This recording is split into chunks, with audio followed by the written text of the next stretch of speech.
Ang ginagawa po ng mga DDS vloggers, consistent sila sa paninira. Kaya sabi ko sa inyo mga kababayan, pag nagpaparapaniwala kayo dyan sa mga vloggers ni Sara Duterte, ibig sabihin yun, nagpaloko kayo. Harap-harapan yung panloloko sa inyo, pinaniwalaan ninyo yung panloloko sa inyo, di loko-loko din kayo. Di ba ganun yun? Ang naniniwala sa mga manloloko, loko-loko. Nagpaloko ka. Pero alam natin yung objective kung bakit ginagawa nila para siraan yung ating administrasyon. Sabihin nila, walang kakwenta-kwenta itong administrasyon na inuna yung mga pag-ayuda dahil sa politika.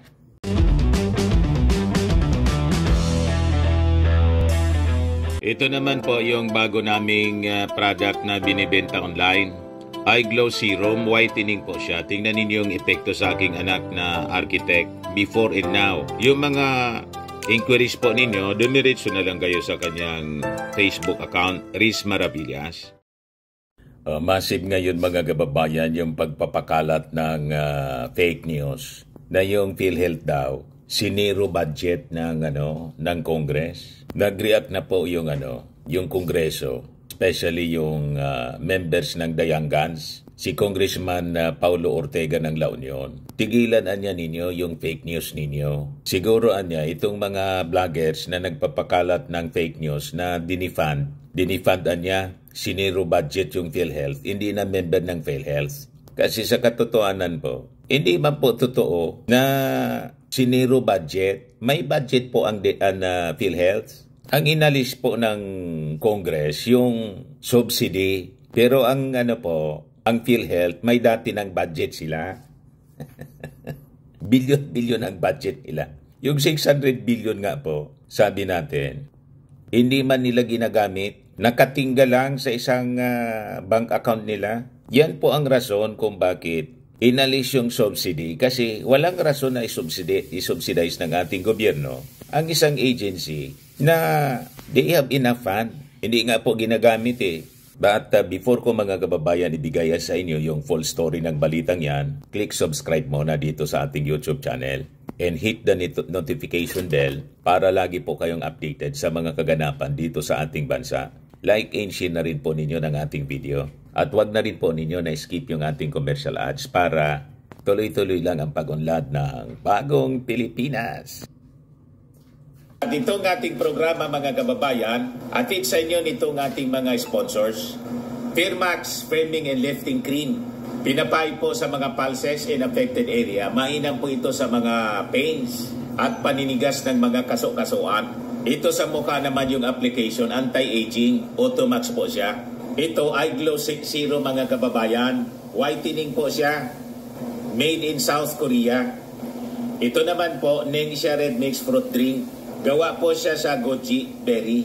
May anti-cancer properties po siya. At sa mga nagana po ng malinis and spacious fitness gym, pumunta lang po kayo sa aming Colossal Fitness Gym. May Grab Car Rental din po kami. At bills payment po sa aming office. At saka sa mga mahilig po sa mga imported bags, manood po kayo sa live selling ni Madam Eileen Rosales sa kanyang Eileen Closet po. Pati mga shoes, ito yung kanya po. Ito yung kanyang page. Kita ninyo, napakagandang mga online selling po siya. Si Madam Eileen Rosales. Cellphone number niya po, 773-798-7816. Balikan natin yung ating kwento mga kababayan. Diyan sabi po ni Congressman Ortega, itigil ninyo yung mga kalukuhan na pinagagawa ninyo. Ito anyang nagpapakalat ng fake news. Baka hindi na po sila miyembro ng PhilHealth. Kaya bitter sila.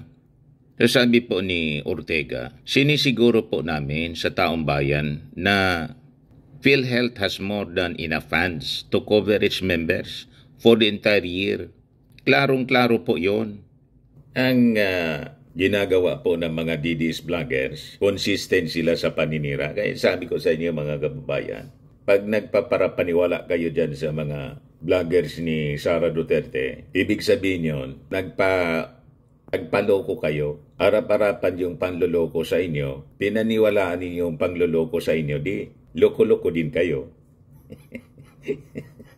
Di ba ganun yun? Ang naniniwala sa mga manloloko, loko-loko.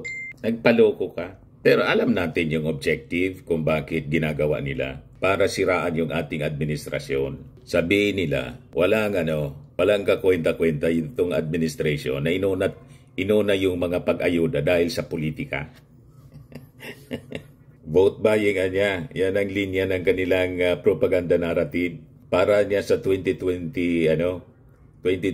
midterm election. Binibili na ang mga botante para niya sila mag-perpetuate sa poder. Ganon mga kababayan. Pinapakalinaw po, walang budget na ginagalaw po ang Congress. Kasi may dati ng budget ang PhilHealth. Ang inalis po, subsidy.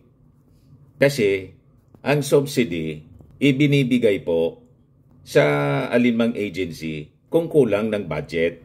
Isusubsidize ng gobyerno. Tama po? Pero kung you have sufficient budget, bakit ka bibigyan ng subsidy na may nakabangko nga po na 600 billion, di man nila ginagamit, pinapatubuan lang nila.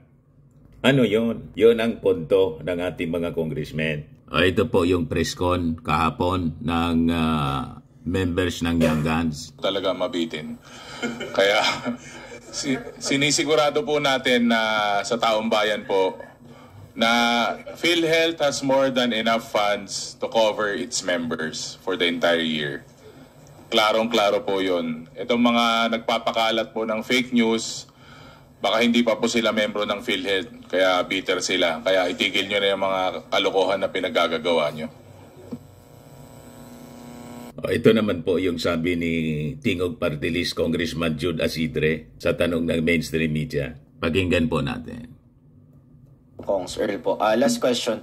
Sir, yung dun kayo sa budget, sa zero subsidy ng PhilHealth, may mga ilang mini-vloggers na medyo nag-cause ng public panic na hindi raw pwede magkasakit next year dahil nga wala raw budget ang PhilHealth. So sir, direct message na lang siguro natin sa publiko para masiguro na hindi mabibitin yung mga benepisyo nila next year, sir. Well, sa mga kababayan po natin, klaro ho yung mga numero. Hindi po matitigil sa isang taon. May sapat pong reserbang pondo ang PhilHealth para matugunan, hindi lang para sa isang taon, 2 taon pa po. At hopefully by then we have already corrected so we could put in more and even probably more funds to PhilHealth once the corrections are made, no? The adjustments are made.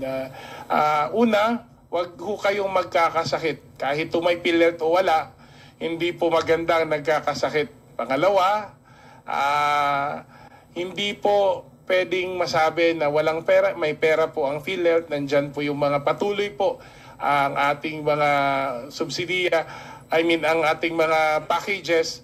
At hindi lang ho, madadagdagan pa. Asahan natin, katulad ng sinabi ni President Mandy Ledesma, no? Madadagdagan pa by next year ang mga case rates natin. So, siguro naman, kailangan lang ito magtulungan. Magtulungan tayong lahat. May pangunawa at bukas na isipan. At sasabihin ko lang ho din sa mga nagpapakalat ng maling kwento, no? Maawa naman kayo sa taong bayan. Pamasko nyo na lang sa amin. Tigilan nyo ng pagsisinungaling. Malinaw po na propaganda, black propaganda ng mga DDS vloggers. Gusto nilang siraan yung ating Pangulong Bongbong Marcos saka si Martin Romualdez. Masyado nang insecure kasi po. Kasi pabulusok ng pabulusok yung gusto nilang maging susunod na Pangulo, si Sara Duterte. Hindi po totoo na walang budget sa PhilHealth. Ang tinanggal po yung subsidy kasi yung 600 billion pesos na reserve fund nila hindi man ginagamit. Kahit man ako ang congressman, itatanong ko sa PhilHealth, ba't hindi ninyo ginagamit tapos hihingi kayo sa amin?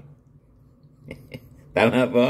May reserve fund ka, hindi mo ginagamit tapos hihingi ka sa akin ng subsidy. Ano yan? Niloloko mo kami? Yan po ang malinaw mga kababayan na kwento. Sa mga naghanap ng malinis and spacious fitness gym, pumunta lang po kayo sa aming Colossal Fitness Gym. We also offer Grab Car Rental with our brand new 2023 model ng Toyota Innova. We also accept booking for those who are planning to travel via PAL, Cebu Pacific, and other airline companies, local and international, and bills payment for Meralco Bills, PLDT, Aleco Bills, etc. Ang Colossal Fitness Gym is located at 3rd floor Security Bank Building, Landco Business Park, Legazpi City, Albay.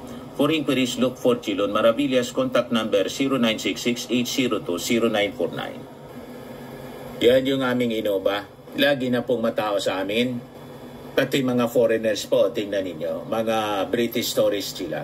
Ang lalaki ng katawan na, mga kababayan, nag-gym sa amin. Ito naman po, Indian National. Ito mga mga European sila.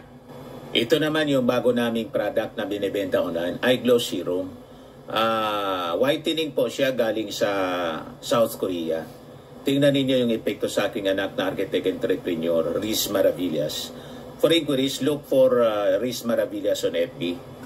Ito naman po, Firmax Firming and Lifting Cream. Pinapahid po ito sa mga pulses and affected area. Mainam po ito sa mga pains at paninigas na mga kaso-kasuan. Ito po, Automax Radiant Serum. Sa mukha naman yung application. Anti-aging po siya. You will look 10 years younger than your age. Sa mga cancer patients naman po, baka lang gusto ninyo itong itry. Nengxia Red Mix Fruit Drink. Hindi man po siya gamot, food supplement siya. Kaya lang, gawa siya mga kababayan sa goji berry. Yung goji berry may anti-cancer properties. Yung mga inquiries ninyo, dumiritso na lang kayo sa aming messenger sa Facebook para masagot namin agad. Ayos po. Ako po si Dante Maravillas. Bye-bye. God bless.